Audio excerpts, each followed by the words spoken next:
Zombie Apocalypse.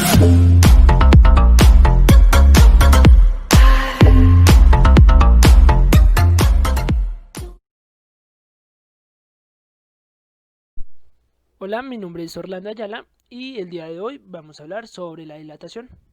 Entonces, la dilatación la podemos entender como el aumento de la longitud. El aumento de la longitud, volumen, superficie u otra dimensión.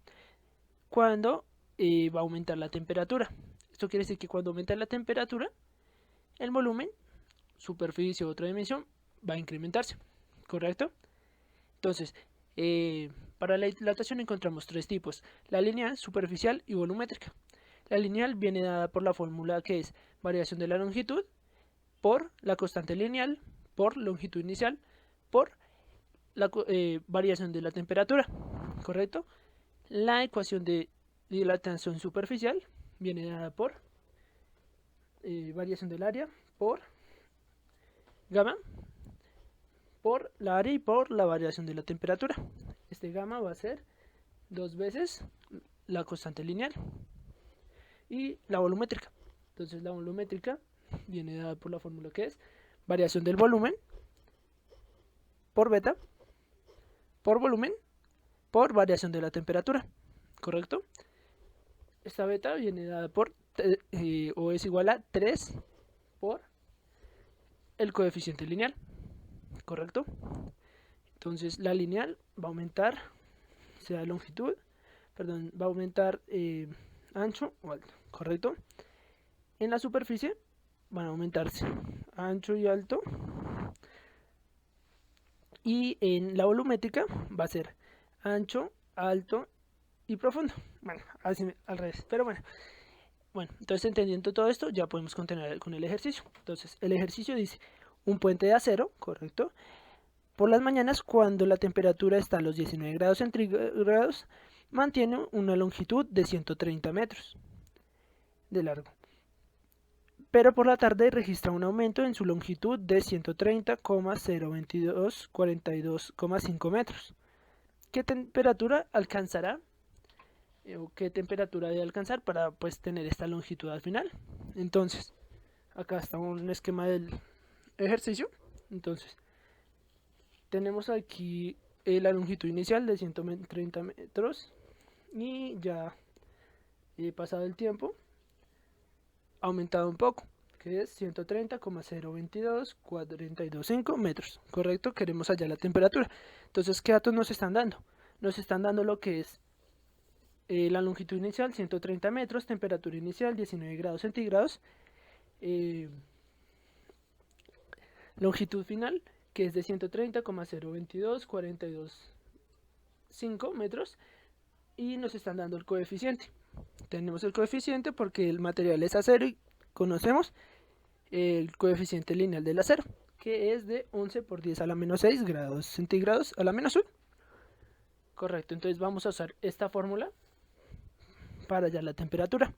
Entonces, ¿qué vamos a hacer? Vamos a reemplazar esta fórmula de coeficiente lineal con los datos, ¿correcto? Entonces tenemos acá que la variación de la longitud va a ser longitud final, que es de 130,022,425 menos 130 metros. Todo esto nos va a dar igual al coeficiente lineal, 11 por 10 a la menos 6 por 130 metros por la variación de la temperatura, que va a ser temperatura final menos 19 grados centígrados. Correcto. Entonces tenemos que la dilatación lineal va a ser igual a 0,022,425 metros. Eso es lo que se estira el puente, o la dilatación, por así decirlo. Y esto va a ser igual a 11 por 10 a la menos 6 por 130 metros por la variación de la temperatura, ¿correcto? Entonces, queremos dejar sola la temperatura y vamos a despejar. Entonces, pasamos lo que está multiplicando al otro lado a dividir. Entonces, nos va a quedar así. Nos va a quedar 0,022,425 metros sobre 11 por 10 a la menos 6 por 130 metros. Eso igual a la variación de la temperatura.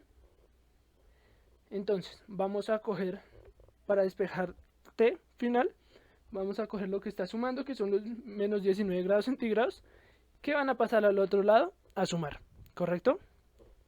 Entonces, nos quedaría así el ejercicio. Temperatura final va a ser igual a 19 grados centígrados, ¿correcto? Más 0,022,425 metros sobre 11 por 10 a la menos 6. Y esto por 130, ¿correcto? Hacemos todo este cálculo y nos va a decir que la temperatura es de 34 grados centígrados. Entonces, ¿qué quiere decir esto? Que para que este puente tenga una dilatación de 0,022,425 metros, debe estar a 34 grados centígrados, ¿sí? Esa debe ser la variación de la temperatura. ¿Correcto? Entonces, esto fue todo por hoy, por el momento, para el proceso de dilatación. Hola, mi nombre es Orlando Ayala y el día de hoy vamos a hablar sobre los gases ideales. ¿Correcto? Entonces, los gases ideales son un grupo de gases teóricos, pues porque se comportan, digamos, de una forma puntual. ¿Qué quiere decir esto? Que se van a mover de forma aleatoria, ¿sí? Las partículas se van a mover de forma aleatoria, pero no se van a tocar, no van a interactuar entre sí. Entonces, el gas ideal como tal pues, nos habla de unas partículas que se mueven aleatoriamente, pero nunca van a interactuar, ¿correcto? Entonces, en los gases ideales encontramos lo que es la ecuación de estado de los gases, ¿sí? Que viene definida por la fórmula presión por volumen va a ser igual al número de moles, esta constante de pues, gases ideales, y temperatura, ¿correcto? Bueno, de esta fórmula se desprenden varias, que por ejemplo tenemos lo que es la ley de Charles, por ejemplo, que es cuando nosotros vamos a dejar constante lo que es la presión. Tenemos también lo que es la ley de Boyle, que es cuando dejamos la temperatura constante, y la ley de Gauss-Lussac, que es cuando dejamos pues como tal el volumen constante, o pues la ley de las combinaciones de los gases, que pues ahí ya no se va a tomar ninguna constante. Ok, entonces recordad, entonces la ecuación de los estados de los gases va a ser presión por volumen igual a el número de moles por la constante de los gases ideales por temperatura. Entonces, bueno, la constante de los gases ideales es 0,082 atmósferas por litro sobre Kelvin mol, ¿correcto? Bueno, y otra fórmula que debemos tener en cuenta para este ejercicio es la de masa. Entonces nosotros sacamos masa, o masa es igual a densidad por volumen, ¿correcto? Y listo. También debemos hablar sobre las condiciones ideales. Entonces, para las condiciones ideales vamos a utilizar esta fórmula y pues diferentes datos que serían normales en condiciones pues exitosas o normales. Bueno, en este caso, entonces vamos a sacar el volumen en condiciones normales. ¿Qué quiere decir esto? Que pues el volumen para todos los gases va a ser en condiciones normales. Entonces, tenemos que, por ejemplo, entonces el número de moles va a ser una mol, el coeficiente de los gases 0,082 y la temperatura que va a ser de 273 Kelvin, correcto, eso dividido en una atmósfera, y eso va a ser igual a 24,4 litros, ¿sí? Esa va a ser el volumen para todos los gases en condiciones normales. Entonces, bueno, vamos a ir con el ejercicio. Entonces el ejercicio nos dice que una mol de gas va a ocupar 50 litros y su densidad va a ser de 1,30 gramos sobre litro a una temperatura y presión determinadas. Entonces vamos a calcular cuál es la densidad de este gas en condiciones normales, ¿correcto? Entonces para esta parte vamos a utilizar esta fórmula para hallar lo que son las condiciones normales y esta para hallar lo que es la densidad, correcto. Entonces, ¿qué datos nos están dando? nos están dando lo que es volumen, que son 50 litros, y densidad, que es de 1,30 gramos sobre litro, y queremos hallar la densidad en condiciones normales.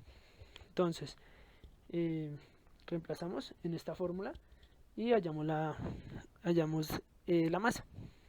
Entonces decimos que la masa es igual a densidad por volumen, que sería 1,30 gramos sobre litros por 50 litros. Eso nos va a dar un igual a 65 gramos. Entonces, como tal, en el ejercicio, este gas, bueno, que ocupa 50 litros, ¿sí? Y su densidad es de 1,30, pues tiene un peso de 65 gramos, ¿correcto? Y pues ahora pues vamos a hallar la densidad en condiciones normales, correcto. Entonces vamos a usar esta fórmula.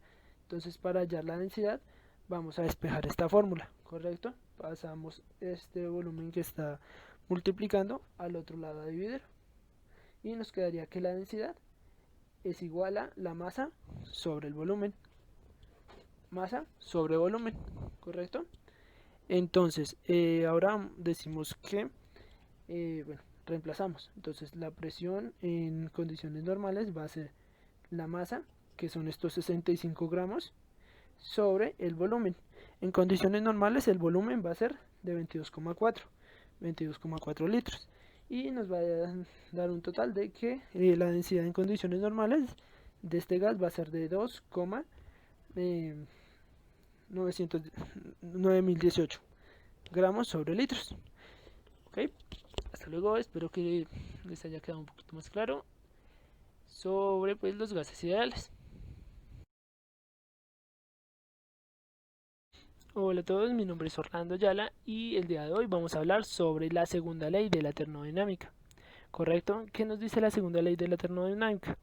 Nos dice que es imposible compartir completamente un tipo de energía a otro sin que hayan pérdidas, ¿sí? Sin que se genere pérdidas en el proceso, pérdidas de energía y demás. Entonces nos está diciendo que básicamente pues no va a existir, o digamos, o es muy imposible que exista, por ejemplo, no sé, en el caso de las máquinas térmicas, una máquina térmica que pues trabaje al 100% de su eficiencia, ¿sí? Tenga el 100% de eficiencia, trabaje al 100% básicamente. No, siempre va a existir algo que se llama entropía, y eso pues va a impedir, por ejemplo, va a existir siempre el desgaste o algo por el estilo, y eso va a generar que no se pueda alcanzar el 100%, ¿correcto? Bueno, para esta parte tenemos que comprender más que todo lo que es la eficiencia. La eficiencia viene dada por la ecuación N, que va a ser eficiencia en este caso, igual al trabajo sobre el calor, ¿sí? Una relación inversa. Entonces,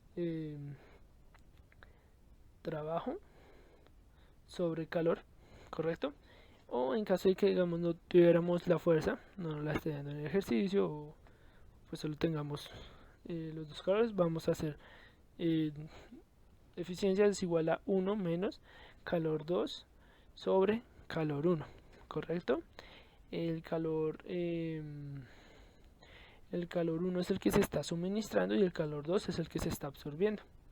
Entonces, bueno, esto lo podemos ver en la máquina térmica como ejemplo. Entonces, en la máquina térmica tenemos dos focos: el foco caliente y el foco frío, y en el centro pues el apartado pues del trabajo, ¿correcto?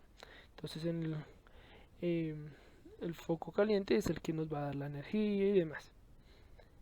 Entonces acá, por ejemplo, veámoslo con el ejemplo de, no sé, un tren, por ejemplo. Entonces, ¿qué pasa? El foco caliente se centraría más que todo en donde está el carbón, la caldera y demás. Es la que nos va a traer la energía para que el tren pueda moverse. El trabajo ya es cuando se está moviendo el tren, ¿sí? Se está generando el trabajo para que se pueda mover y demás. Y el foco frío ya cuando empieza a salir el humo, el vapor, por así decirlo, ¿sí? Entonces empieza a salir el vapor, correcto. Y pues entonces, para hallar el trabajo, la fórmula viene dada por el calor 1 menos el calor 2, correcto.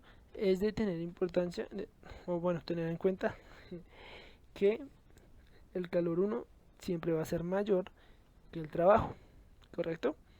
Listo, entonces vamos a continuar con un ejercicio para entender un poquito más sobre esto. Entonces, pues el ejercicio dice así: vamos a calcular la eficiencia de una máquina térmica. Entonces, a la cual pues se le están suministrando aproximadamente 5,8 por 10 a la 9 joules, ¿sí? Y se está realizando un trabajo de 8,3 por 10 a la 7 joules. Entonces queremos hallar la eficiencia. Y de paso pues también vamos a hallar cuál es el calor 2, ¿sí? Cuál es el foco frío.